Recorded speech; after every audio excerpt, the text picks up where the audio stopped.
So hello YouTube family, કેમ છો બધા મજામાં ને? તો ફાઇનલી દોસ્તો આજે જે મારા ઘરનું કામ કેટલું સુધી પહોંચ્યું છે તમને બતાવવાનો છું. અને દોસ્તો સ્લેબનું કામ ચાલુ છે અને પ્લેટું ઢાંકે છે, વાયડું મારે છે અને ત્યાર પછી આખો ધાબુ ઢકાઈ જાય છે પ્લેટું. પછી મિત્રો લોખંડ પાથરવાનું છે, તો એ પણ હું આ વિડીયોમાં બતાવીશ. અને જ્યાં સુધી સ્લેબ ભરાઈ જશે ત્યાં સુધીના વિડીયો હું તમને ઠેઠ સુધી બતાવતો રહીશ. અને આ આખા વિડીયોમાં તમને બતાવીશ, તો વિડીયોમાં ઠેઠ સુધી રહેજો, બહુ મજા આવશે.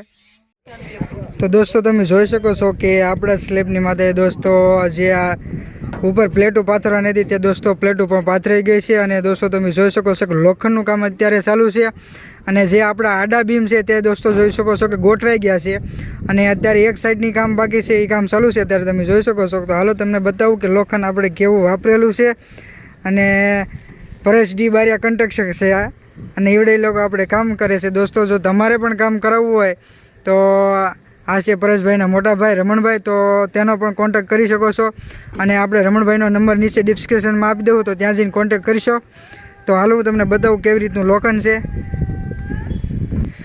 તો દોસ્તો તમે જોઈ શકો છો કે લોખંડ કેવી રીતનું વાળેલું છે. તો આને શું કહેવાય આપણે રમણભાઈને પૂછશું. રમણભાઈ, જે આપણે આ લોખંડ બાંધ્યું છે તે એને શું કહેવાય, અને આ જે સાઈડમાં લોખંડ વાળેલું છે તેને શું કહેવાય તે થોડુંક જણાવશો. આને એલ મળવાથી ફાયદો કે બીમ કોઈએ ખેંચાય નહીં, મતલબની વાત, બીમ કોઈએ ખેંચાય નહીં. આની અંદર હોળ એમના હરિયા નાખેલા છે, આને અડીંગ્યો કહેવામાં આવે છે. ઉપરના ભાગમાં આપણે 5 નંગ હોળ એમના નાખેલા છે કે લાંબા ટાઈમે કોઈએ રવેશ ઝૂકે નહીં, કોઈ દિવસ આની અંદર આની માથે દિવાલ કરી નાખી તોય ઝૂકે નહીં. એટલા માટે આપણે આની અંદર કુલ 8 હરિયા નાખેલા છે હોળ એમના, કોઈ દિવસ કોઈ વસ્તુ થવાની જ નથી. એટલા માટે પૂરેપૂરું લોખંડ કસર માર્યા વિનાનું લોખંડ વાપરેલું છે, અને પૂરેપૂરી બધી રીતે માહિતી મેળવી શકો છો તમે. તો દોસ્તો તમે જોઈ શકો છો કે જેમ રમણભાઈ કીધું તેમ દોસ્તો તમે જોઈ શકો છો લોખંડને પણ તમે જોઈ શકો કેટલું બહુ જાડું વાપરવામાં આવેલું છે. અને જે આ લોખંડ વાળેલું છે તેને દોસ્તો એલ કહેવામાં આવે છે. આ વાળવા પડે એટલા માટે કે દોસ્તો આની માથે જે લોડિંગ આવતું હોય એટલા માટે એ ઝૂકે નહીં, એટલા માટે દોસ્તો એને એલ વાળેલો છે. અને હવે પછીનું જે આની માથે આપણે સ્લેબનું લોખંડ પાથરવાનું છે તે પણ કામ આગળ ચાલુ છે, તો આગળ વિડીયોમાં બન્યા રહેજો. અને દોસ્તો અહીંયા નવી પેટર્નથી એક લોખંડ વાળેલું છે, તો પણ એ પણ આપણે રમણભાઈને પૂછ્યું કે આને શું કહેવાય. તો રમણભાઈ, આ તમે લોખંડ વાળેલું છે તેને શું કહેવાય કે એ શું કામમાં વાળવામાં આવે છે એવી રીતનું? આને આપણે એમ કહેવામાં આવે છે કે સહેજ એવો હરિયાને ઘૂંટી પાડીને હાંધો કરવો હોય તો એક જટ હરિયાની સામે હરિયો સડીને હાંધો વ્યવસ્થિત રીતે સડી જાય. હેઠે પણ એ રીતનું છે, હરિયાને સહેજ એવો ઊંચો કરીને લગાડી દઈ એટલે હરિયાની સામે હરિયો જ થઈ જાય. સહેજ એવો ઘૂંટો પડે પણ હાંધો બહુ વ્યવસ્થિત મસ્ત થાય. નકર તમારે હાંધો કરવો હોય તો હરિયા ભટકા, હાંધો વ્યવસ્થિત થઈ ન શકે. તો દોસ્તો જે રમણભાઈ કીધું તેમ દોસ્તો આ ઘૂંટી એટલા માટે પાડવામાં આવેલી છે કે હાંધો ફિક્સ એકદમ એક્ઝેક્ટ થાય એટલા માટે. અને સીધો હોય તો દોસ્તો એ હાંધો હેરખો ન થાય. આ નીચેનો હરિયો હોય ઊંચો વયો જાય ને હેઠેનો ઊંચો વયો જાય, મજા જ ન આવે. પણ આ તમે હાંધો તમારી રીતે જોઈ લેજો કે કઈ રીતનો હાંધો થયો છે. તો દોસ્તો જો કાંઈક આવી રીતનો કાંઈક હાંધો કરેલો છે, જે સીધા હરિયાથી તો કદાચ એ હાંધો ન બેસે, આ હરખો બેસી જાય એટલા માટે.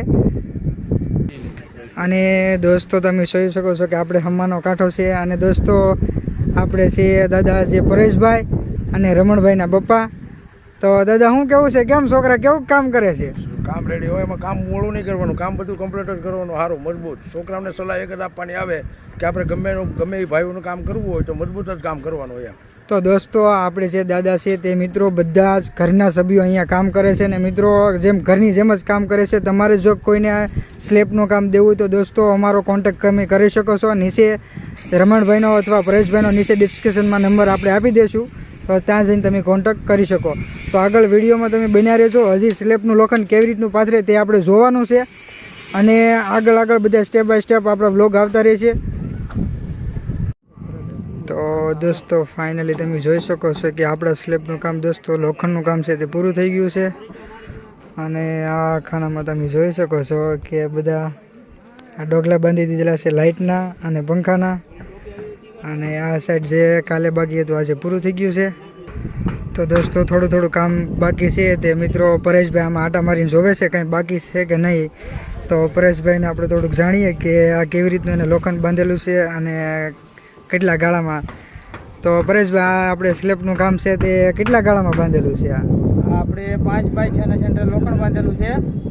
અને એક આ બીજીનો કટબાર સડી જાય એવી રીતે કમ્પ્લીટલી લોખંડ બાંધેલું છે, ખેંચાય નહીં એ માટે. અને કવર પણ મૂકેલા છે, અહીંયા ઝૂમ કરો. તો દોસ્તો અને તમે કવર પણ મૂકવા પડે છે આવી રીતે, એટલે એકાબીજી જાળીમાં ગમે ના તમે આમ પગ દબો તોય જાળી ઊંચી ને ઊંચી જ રહી. બરાબર છે, એવી રીતે હોય છે. તો દોસ્તો પરેશભાઈ કેમ કીધું એમ મિત્રો આમાં કવર પણ મૂકેલા છે, તમે જોઈ શકો છો કે આ છે કવર. અને આ બાજુ પણ છે, જ્યાં જ્યાં સોકડી પડે છે ત્યાં ત્યાં મિત્રો બધે કવર મૂકેલા છે. જો દોસ્તો તમને અમારો વિડીયો ગમે તો લાઈક શેર અને સબસ્ક્રાઈબ કરી દેજો. તો મળશું મિત્રો ફરી એક વિડીયોમાં.